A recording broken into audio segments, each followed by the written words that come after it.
Hello, I'm Richard Ridge for Broadway Beat. We're at the opening night celebration for Roundabout Theatre Company's new production of Patrick Marber's play After Miss Julie, which is playing at the American Airlines Theatre. It's directed by Mark Brokaw and stars Sienna Miller, Jonny Miller, and Marin, Ireland. Do you think I'm a dreadful lush? No, my lady. I think I'm a dreadful lush. Now a toast. To me. To you. To you. To me. To socialism. To socialism. To peace. To peace. What else? To love. The reason why I was interested in doing this play is because I felt that his placing it in 1945 England made it very pertinent and present for me. You know, just having gone through the election we went through in November with Obama. And I felt that it was a play that would connect with an audience today because we would understand what it would be like to be a part of a night where we felt the whole world was changing and where all was possible and where the whole social order was changing and a whole new party was being swept into power. And that's really what the catalyst for the start of our play is. Mark, talk about working with this cast. Talk about the rehearsal process, what that was like, and then putting it up in the theater. Well, the great thing about this cast is that they have just been fearless from the get-go, which is what you need if you're going to work on this play, because it really requires you to go to some difficult places, and it requires a real attention to detail and a meticulousness and an emotional commitment that I think these actors are really willing to give. And so it's been exciting, to work with them every day and incredibly rewarding. And I think that they have really grown over the 5 weeks we've been working here in the theater.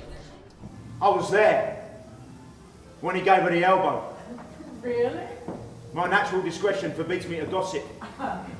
Suit yourself. They was down at the stables, horsing around. She was mucking about with his whip, training him, she said, getting him to jump over it like a dog. He does it twice, and each time she gives him a whack. Third time, he goes nuts, lashes out with the back of his hand, his ring cutter. Then he takes the whip, breaks it, her heart and all. And what were you doing down at the stables? Just idling. Something smells good. Kidneys on toast. Can't beat a kidney, especially the black market variety.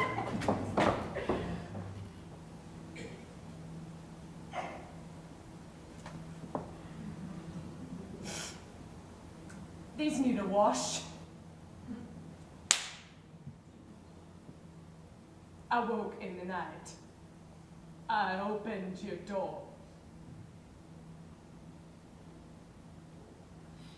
You both had your backs to me.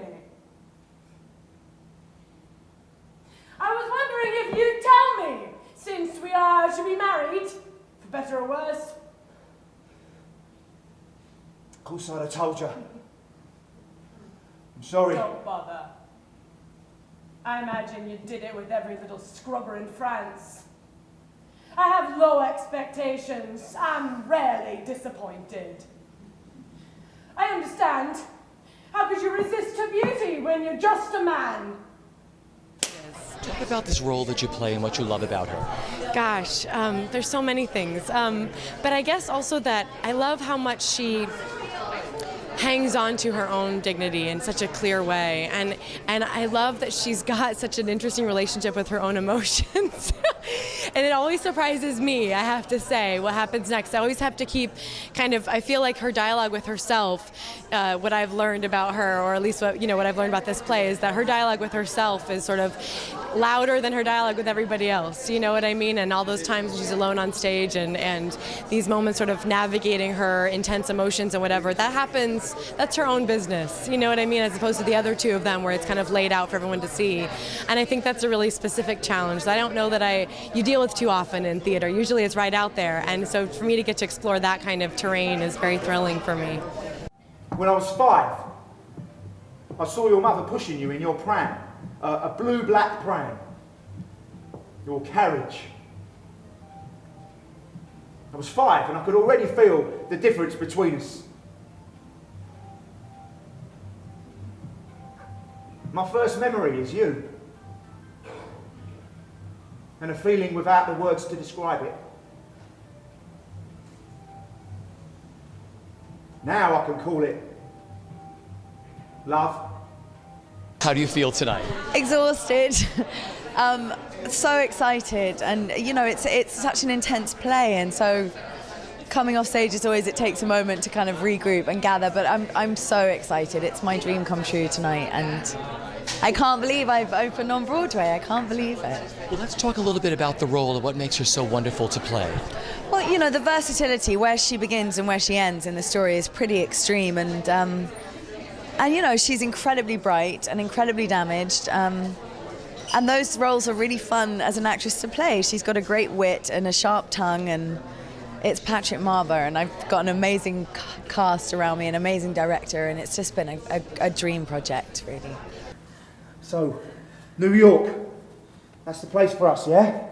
New life, new people. I met some GIs during the war, got their addresses, everything. They live in the Bronx. We'll have to look them up. Maybe they can help us with a nightclub. I imagine it'll be very English, very glamorous, sophisticated. They love us over there, they die for the accent. I'll do the books, the bar. You'll be front of house, charm everyone.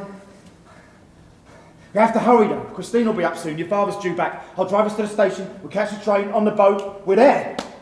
How long does it take? 2, 3 days? A week. A week? Tell me you love me. I love you. Come here. We have to go, Miss Julie. How can you call me miss now? So the play takes some very sharp twists and turns, and people are shocked, and people in New York are vocal about that, and that's great for us, you know. They kind of gasp and scream and laugh and clap, and they seem to be very behind us and very into the play, into the story. But the audience tonight was fantastic. They were great. I could hear my father's laugh a lot, so that was fun. Come on, be practical. New York, the nightclub, what do you think? It sounds fine, but a business requires capital. Do you have any? Of course.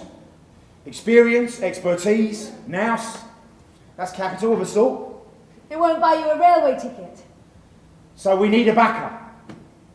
It's been amazing, and to get to do, you know, when you do 40 previews as well, it's quite an extraordinary experience for me, and it's just been an absolute joy, quite frankly. I mean, hopefully, we feel that the audiences we've been showing it to have been enjoying it, and been quite shocked and taken aback by the play, and been made to think about it. We've had good feedback so far, so that's all you can ask, really. We just do the best job we can, and I love this theatre. Well, we were all quite concerned about this theatre before, because it's quite grand looking and it's very wide, and we thought the play needed an intimate space, but it's more intimate apparently for the audience than we thought it was. I'll be honest with you, and I just love being here. Yeah. Take me back to the beginning of what you love about the play itself. I love the huge twists and turns that it takes in very short spaces of time. I mean, I love the tragedy of it. I think it's tragic, and I think it's a love story that goes horribly wrong. And maybe I'm a weirdo because I love that.